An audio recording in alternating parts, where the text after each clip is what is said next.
Okay, so this video will be non-electrical in nature. It will be mechanical in nature. I thought I'd show you what I've sort of been cleaning up the garage and reorganizing things, and I decided to do some maintenance on my lathe and buy some parts for it, which I'll show you. But I'll first show you the lathe itself. It is a 1935 South Bend lathe, so it is pretty old and still works great. It's a fairly rare model. It's a lot of the lathes that you'll see online are 9-inch South Bends, and there was a Model A, a 9A model. Those came after this one, and this one was built previous to that. Some of the original lathes the South Bend made were a 10-inch lathe, and the 10-inch lathe is kind of the workhorse lathe. They still make a 10-inch lathe later on, 10-inch heavy. They decided to make a 9-inch lathe to kind of go into the hobby market type of thing, or somebody who needed a smaller lathe. This was built previous to that. Remember, this is 1935. And so it was a 10-inch lathe that they built some small parts for, and they called it the Junior. And then later on it became known as the Model R. So this is a Model R. This is a number 422RN, and it is quite unusual. The model, the Juniors had a much wider bed. The spacing between the rails is wider. Even though it's still a 9-inch lathe, it's heavier built than the other 9-inch lathes. This one has a gearbox on it, so for cutting threads. That was fairly rare for this model. They were standard later on, but this was quite an expensive option. It is a belt-driven lathe. And this one is also unusual in that it's a long bed. This is a 4.5-foot long bed. So unusual for several reasons. So as the carriage travels on a lathe, it slides on this rail. And there's a V groove in the metal part here, and this is a V rail. And it rides on a V groove on this side and a V groove on this side, and you worry about chips, metal chips getting underneath and screwing up the slide mechanism, and so you want to keep that clean. And so there are some ways to do that, and they put what's known as a wiper on these. And so that's what I've been working on. There's a piece of felt. This is an old piece of felt, and the piece of felt went here, and it was held on with a screw, and that piece of felt did a wiping action, and it kept the chips clear. And then there was a little piece of brass that went over that and kept everybody nice and happy. Applied pressure to that piece of felt. Well, I believe these pieces of felt probably have been on the machine since 1930, or maybe somewhere along the line they were changed, but they're awfully dirty. So I went onto eBay and I bought a package of wipers, and these are just industrial felt, and these little pieces of felt will sit like that, and we will take our little brass piece, and then it's held on with a screw. And so that's what I've been working on, and put the lathe back into action. Alright, there we go. The new wipers are installed. So the felt is behind the brass piece here and is saturated with oil right now. And generally you want to use what's called whey oil. Whey oil is kind of a thick oil, and kind of a brownish in color, and It has a lot of viscosity, so it holds onto the rails good. It also kind of dampens vibration, which is a nice thing. I assume that some of you are not familiar with a lathe since you're watching an electronics channel, basically. So let me just kind of give you a kind of a tour of the lathe. The lathe is basically a thing that spins around. We can turn it on. You can see it, it spins, so it allows you to create round objects. It has a way of changing the speed. There's a lever here that loosens the belt, and then you can change the belt on these pulleys. So if we move it over into this position, it will go slower.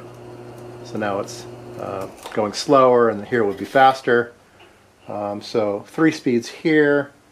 There's also a gear in the back that allows you to connect these 3 things through a transmission in the back that could slow things down radically, and I can show that to you later. But there's also under here there's a bunch of gears. Originally this lathe did not come with this cover. It was just open, so back in 1935 they weren't worried about safety. Later on they came up with this this is aluminum plate that goes in the back here, so I bought this from a newer lathe and tried to fit it, and did a pretty good job. It's hiding all the gears now, so it's a little bit safer. The back's still a little dangerous. That actually spins. There's an electric motor here that spins the big wheel. The big wheel then spins the triple pulleys. One of the nice things about these belt-driven lathes is if you get into trouble and you actually stall the lathe, the belt just slips right off, and it kind of saves your bacon. So that's a nice feature. Some lathes are just geared and they have a lot more torque, and this one's a little bit safer because it has that kind of built-in feature. The way that you cut with a lathe is that there's a cutting tool that you can move. You can put something in the lathe. It has a 3-jaw chuck. You can put something in the lathe, and now that will spin. Then we can bring over a cutting tool, which is right here, and we can then turn some knobs.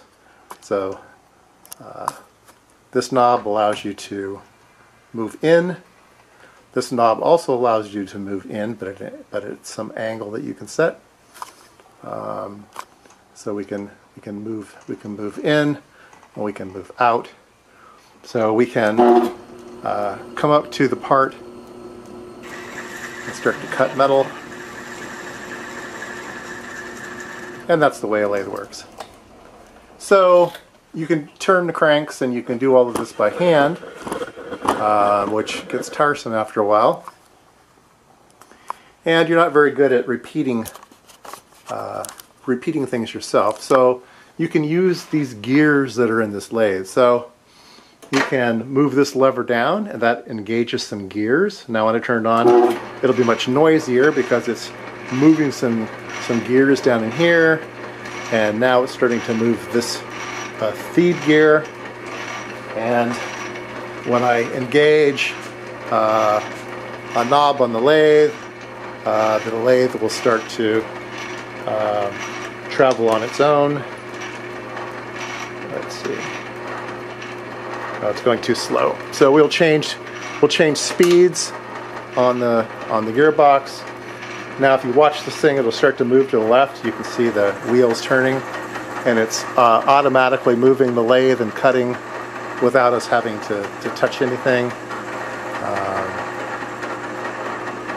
And then we can disengage the gear and it stops moving. So it's traveling in the in direction, If we want to travel in the out direction, we would move this gear up. And now when we engage things, the wheel turns in the opposite direction, so we can cut going in, we can cut going out. So that's the longitudinal feed. There's also a feed inward. We can change some gears down here, move this down. Now when we engage it, this is moving and it's pushing the cutting tool in. So you can move in, you can move out, you can do a bunch of things. Then you can change the speed at which it's moving in and out by this gearbox. Let me turn this off so it's not as noisy. There's a way to set the speeds of this thing. This is a three gear setting. Move this out. Change the gears. Let's see. Okay. So we can have it in the left position, in the upright position, or in the right position. And there's a chart down here that will tell you if you're left, center, or right. That's this switch, left, center, or right. There's a gear over here that you can move in and out, and there's an in and out position. And then there are columns here, and it allows you to cut gears. So if you want to hit 8 threads per inch or 10 threads per inch, you'd be threading on the machine. You would set this knob here to different positions. Move out. So it could move over and up into different positions.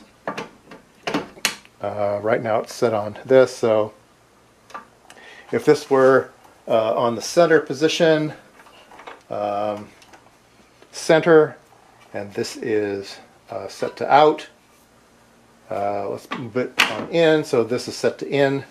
So we're at center, we're at in, and we're on this column. So center in is 12 threads per inch. So now it's set to 12 threads per inch. So it's quite flexible. It'll cut anywhere from 2 threads per inch to 112 threads per inch.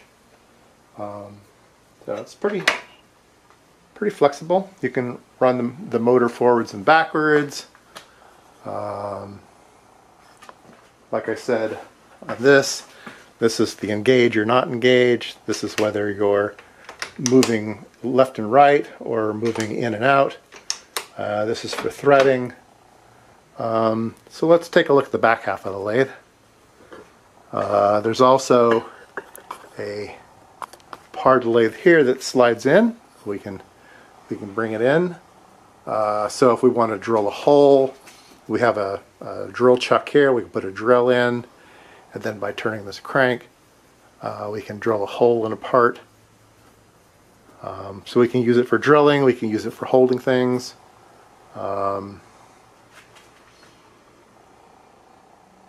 If we want to measure things, I have this tool here that allows me to watch how I move the carriage in and out. So as I move the carriage, you can see this dial's changing, so I can accurately measure how far things move. I also have a a dial gauge on the feed, so I can see how far I'm moving in and out. Anyway, 1935, they had very good metal back then. It's much heavier built than any lathe you would buy today. So even with its age, it's still a great machine.